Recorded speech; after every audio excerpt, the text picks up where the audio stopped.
Welcome to the Book Show, a celebration of reading and writers. I'm Joe Donahue.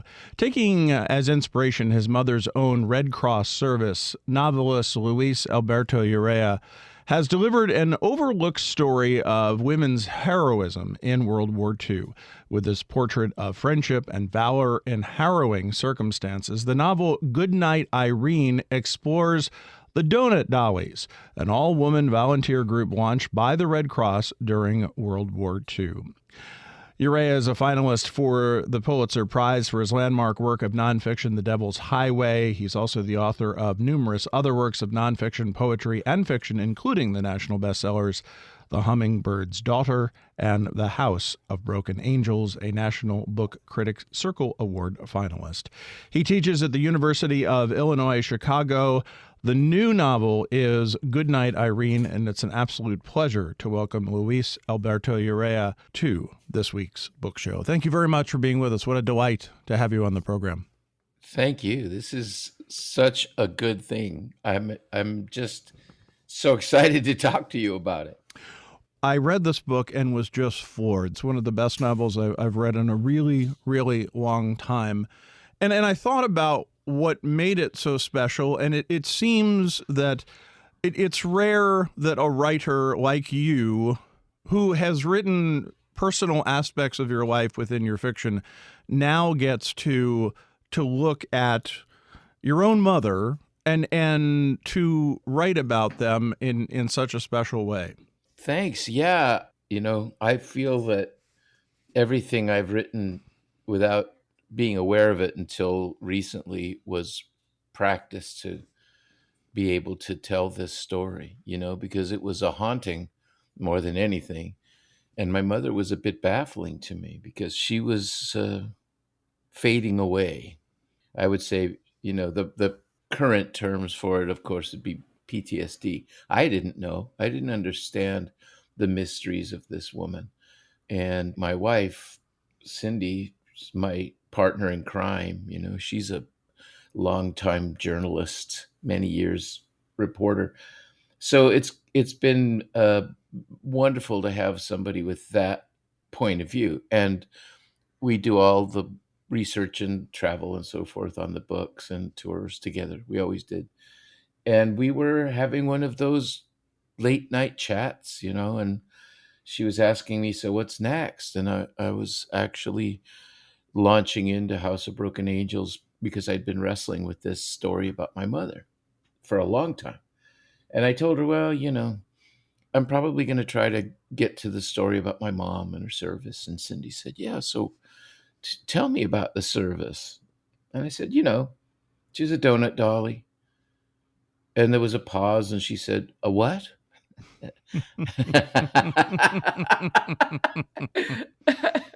And I said, yeah, the donut dollies, And she said, what is that? And I said, in World War II, everybody knows. They went into combat in a truck and made donuts and coffee for the soldiers. They were with Patton. And she said, basically, excuse me? And I said, yeah, these women had 2.5-ton trucks with a kitchen in the back, and they drove into combat to give comfort, coffee, donuts, and records to the boys. And her response was, what? And at what point and how old were you when you learned of your mother's service? And obviously, by that story, it seems that it was always something normal to you, but perhaps the outside world was not aware of it. We had a portrait of her. It's in the book At the very beginning, yeah. Yes. And she was very fond of it. And so it was always there. I didn't really think about it much. You're a kid, you're a callow child, busy worrying about childhood things like wrestling, Freddie Blassie and and and she didn't talk about it as many veterans and combat survivors do. They were quiet, and she had a trunk, a war footlocker that the Army provided, although they were Red Cross women. Mm-hmm. We had a little apartment in Southeast San Diego, kind of miserable little place, and she used it as the coffee table in the little living room. And there was a tablecloth over it, no doubt an ashtray and a lamp. And, I was under strict orders not to tamper with mother's trunk. And so I withstood the temptation as long as possible, and I caved in third grade. And she, went off to work with the admonition. She used to call me dear boy, we won't open mother's trunk, will we? I said, no, Hmm. mom, no, I'm not going to open it. And of course, that one fateful day came when she left the house, and I immediately plundered the trunk because I couldn't stand not knowing what was in it. And it had stuff, it had things she'd brought back from the war, had things she had swiped out of Nazi officers' desks, and GIs had given her their jackets with all the patches sewn on of all the groups she had served or been with or traveled with. Patton's Third, all that kind of stuff. But inside, buried in the bottom, was a file, an archive, I guess, in an envelope of photographs she took at Buchenwald. And you can imagine in third grade pulling the pictures out and finding these horribly emaciated and massacred naked men on the ground. It kind of scared me, and I put it all back together and put the trunk back together and didn't say a word. And when she came home that evening, mother's being psychic, warning to everybody, she said, "You opened my trunk." And I said, "I did not." And she said, "You did. You opened the trunk. What did you find?" And so I said, I found all kinds of stuff. But it was clear that she knew what I had found. And she said, you looked at my pictures. And so that was the day, really, that it came into our house for real. She told me, I didn't know who she was talking about, but she said, we were in Weimar. Patton came to us and said, I need your help. We're going to go up to a prison camp on the top of the mountain, and I need you there tomorrow morning with us. And they went thinking that they were going to let American pilots come home, POW camp, which of course it was not. And she told me, and it stayed engraved in my mind since third grade, believe it or not. But she told me we didn't know what to expect. We didn't know what we would find.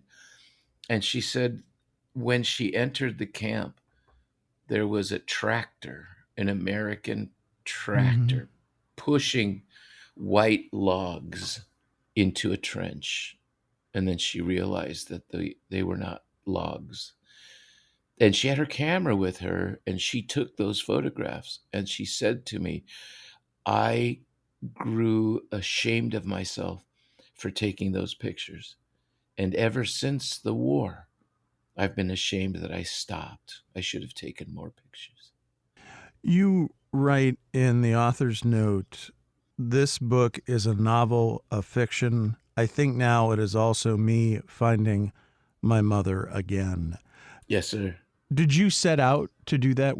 Did you want to find her? What was it you wanted to find? It was a complicated relationship, and there was a growing element of chaos and disruption. So the woman I knew when I was a boy faded and faded and faded. So by the time I was grown, she was lost in a wilderness I could not understand. Just to give you an idea, she was the only American in my family. We were all Mexican. Right. And then there was this New York socialite in the middle of us. And they couldn't say, her name was Phyllis, and they couldn't say Phyllis. So they were negotiating heroically with trying to find some way to say Phyllis in Spanish, la Phillips, la Pliplitz, la. Prietsla. And they finally hit on La Feliciana, which means joyous one, because she was a blithe spirit with shadows. And by the end of all of this, it was shadows with an occasional blithe spirit appearing. And over the years, the bad memories started to take her over. She had nightmares many, many, many, many nights, and you couldn't comfort her. You couldn't wake her, and because she would jump out a window. I mean, she was, whatever was terrifying her was bad. I, in some ways, attribute becoming an author to her because I became an insomniac. I Mm. couldn't sleep in my bedroom. I was a teen, and it was Leonard Cohen and me. Leonard Cohen records, and ultimately a notebook. Luis Alberto Urrea is our guest on the book show this week. The name of the book is Goodnight, Irene, a novel. It is published by Little Brown. Did you ever have the opportunity, and it doesn't seem as though, and maybe this is what replaced that, but did you ever have the opportunity to ask her very specific questions about her service? Yeah, we talked about it. Again, she wasn't eager to talk about it, at the same time sort of desperate to talk about it. She Mm. wanted someone to know. She didn't feel that she deserved to be called a war hero, yet you could tell that something deep inside her reminded her of all of those brave women she was with, and she felt that they were war heroes. So yeah, she told me about the service, she told me about the truck, she told me about terrible, terrible things. And she told me many times about the terrible wreck that she was in at the end of the war that almost killed her, almost Mm. severed her legs. Many, if not all, of the scenes that we've been talking about are part of the novel and have been written about, and they're harrowing. I mean, it's not surprising just in your description of her nightmares and not being able to sleep, in reading the novel, that if any of those things happened in real life, as they did, that would keep you up at night. Yeah, it was the strangest thing, and she was always available for hijinks and hilarity. That's the funny thing about her. So that joyous, wild New York City in 1943 young woman was still there, but it was harder and harder to reach her and pull her out. And I went to any lengths to try to get my mom happy. She could not, for some reason, she couldn't resist a fake fashion show. And I would, dress up in the most ridiculous outfits and then parade out into the living room unannounced just to make her laugh.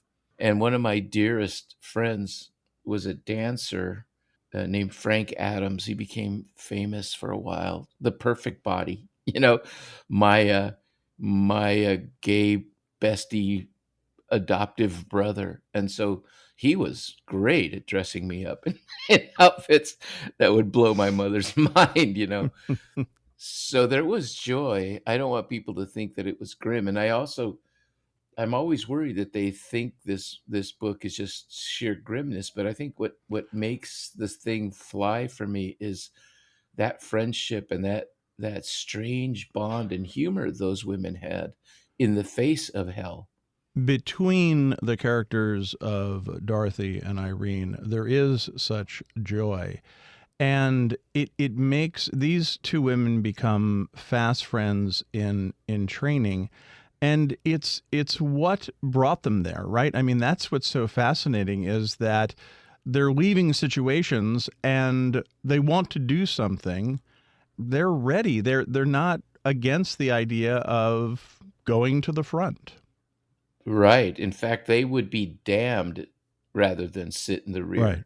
And that was a theme that I think united them. Because if you think about it, my mom, 5'3", New York, debutante, old money, not a lot of money, but old. They thought that, really truly elegant people were slightly shabby, dear. And her mother ran an antique store in Manhattan. And I always think, what must that have been like? Antiques in the 30s and 40s in New York. They must have been juicy, man. And I still have some of my mom's antiques that she carted through the ages.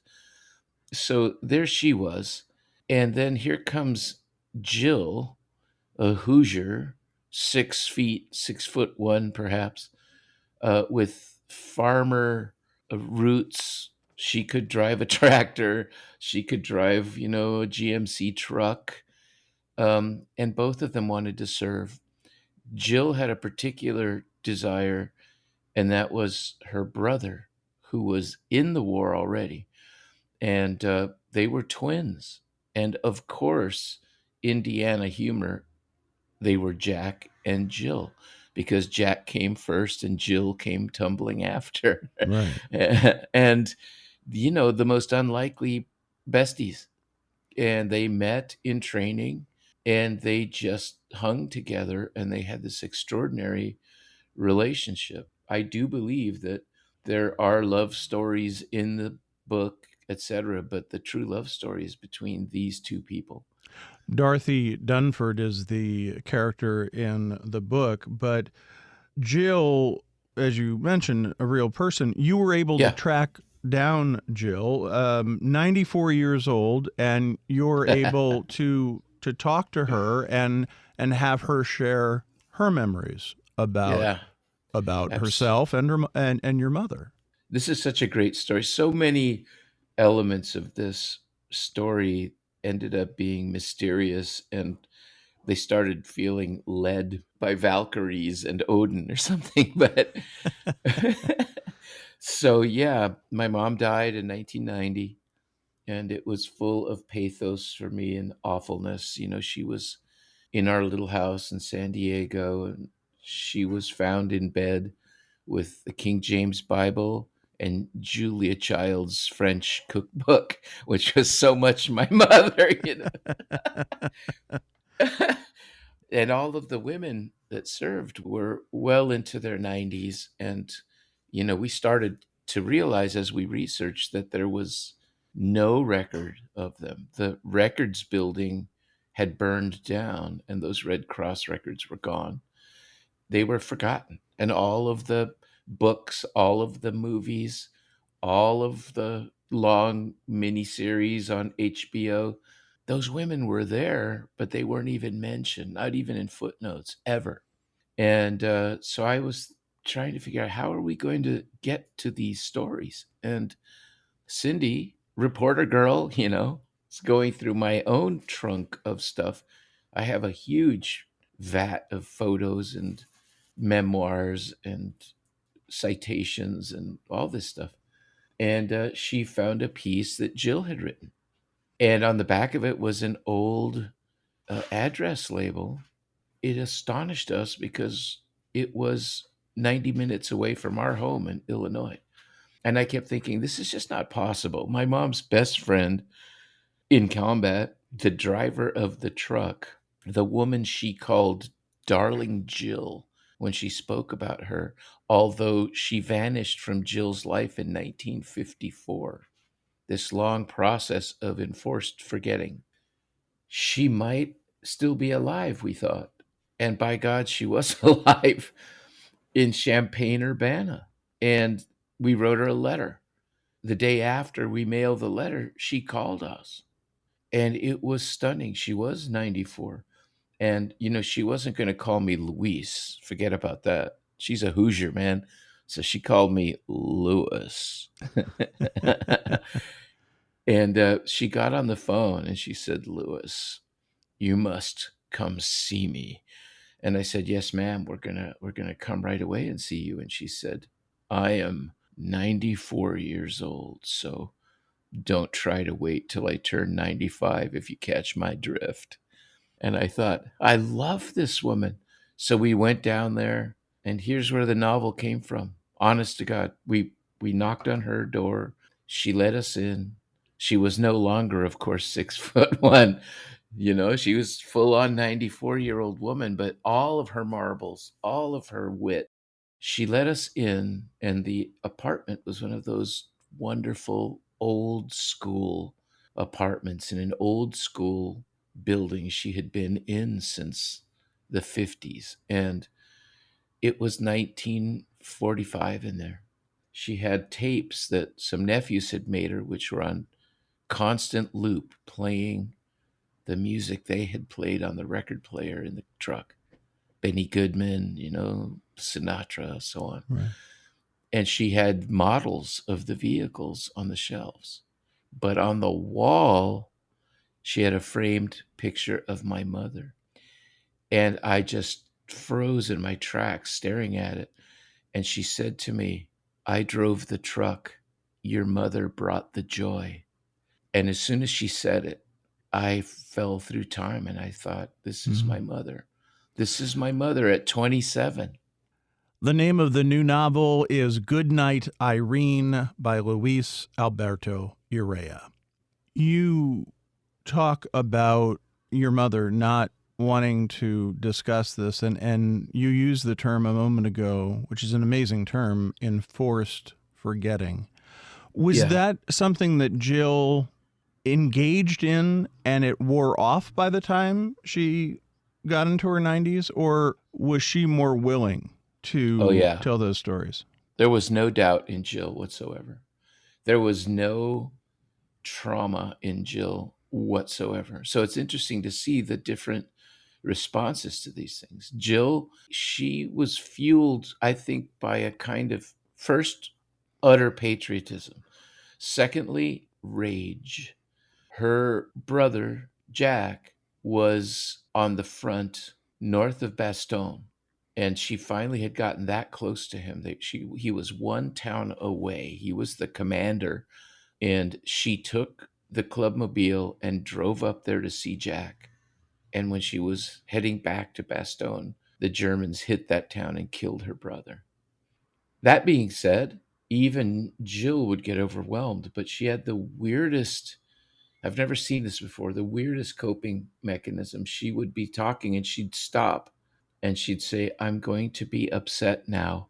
And she'd put her hand over her eyes and sit like the Buddha or something for a minute and then put her hand down and keep talking as though nothing had happened. She had an iron will and she was delightful at every turn. We were friends with her from 94 till her death at 102.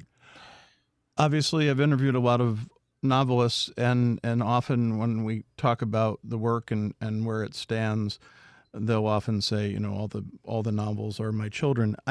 This has to be a pretty special child.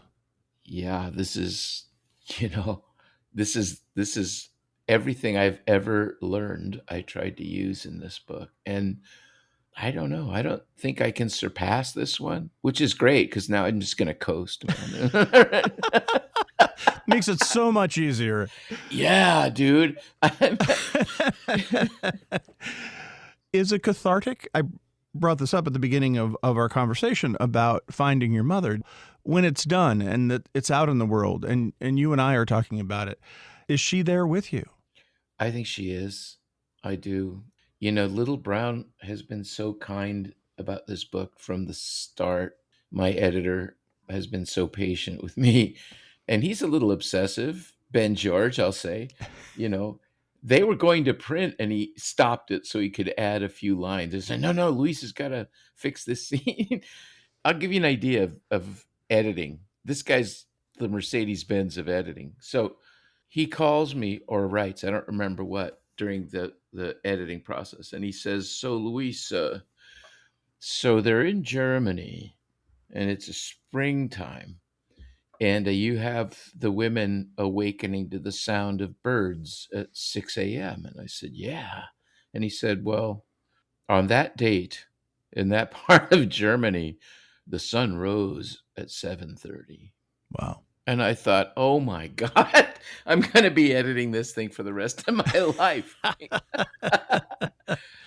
But yeah, talking about it has been the most extraordinary love event I'm getting my hippie on, because it's love, love, love. And what has surprised me is the veterans who are starting to show up and the daughters of the donut dollies. Yeah. Or an afternoon we're going to spend with surviving dollies from Vietnam. Wow. They want to hang out.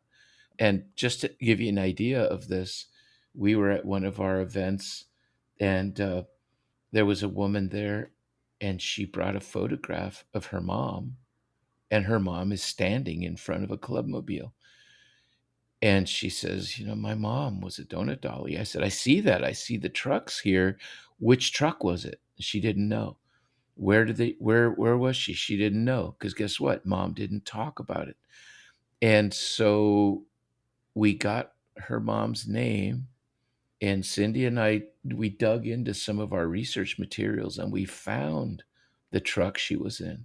And we were able to tell her the name of mom's truck. And then we found out that this mystery woman was there with my mom and Wow. with Jill at the liberation of Paris, when Paris was set free.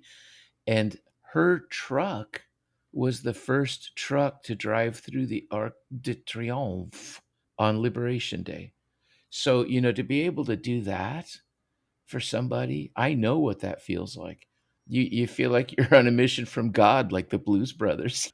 The book is absolutely gorgeous, and it's obviously so personal, but it's so beautiful. And you're absolutely right. There are grim aspects to it, but it is a very joyful, beautiful story. And I thank you so much Thank for you. it. Luis Alberto Urrea's new novel is Goodnight, Irene. It is published by Little Brown. Luis, thank you so much for sharing with us. What a delight to have you on the program. Thank you. Thanks for starting my day so beautifully. Luis Alberto Urrea's new novel, once again, is Goodnight, Irene. It is published by Little Brown. Thanks to our producer, Sarah LeDuc. Write to us at book@wamc.org. The latest on National Productions programs is available via the Airwaves newsletter at wamc.org and on social media at WAMC Radio. Bookmark us for